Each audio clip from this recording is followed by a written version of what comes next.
How to make. I show you guys how to make this one.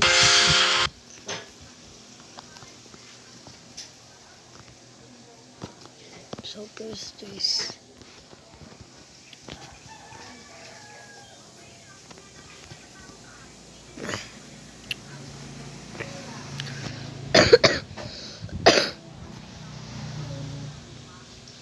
You put this.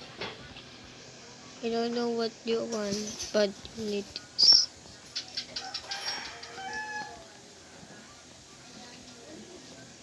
Put group IT because I let you make this one.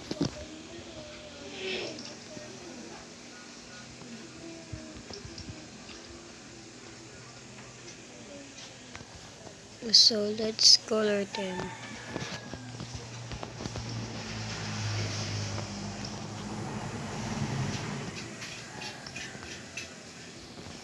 Let's add rotation. The stickers allowed date. You need stickers of 360,000 and max 360. So don't accurate to anything first.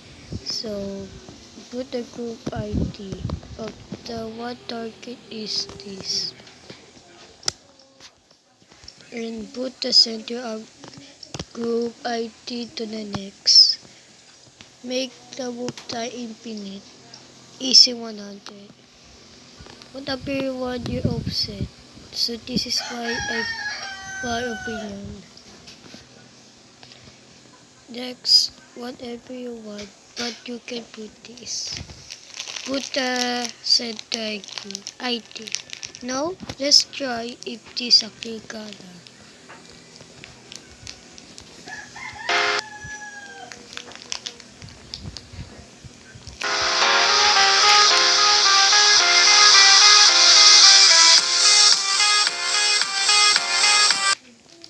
So guys, thank you for watching. So this is what my tutorial watch actually need to give you.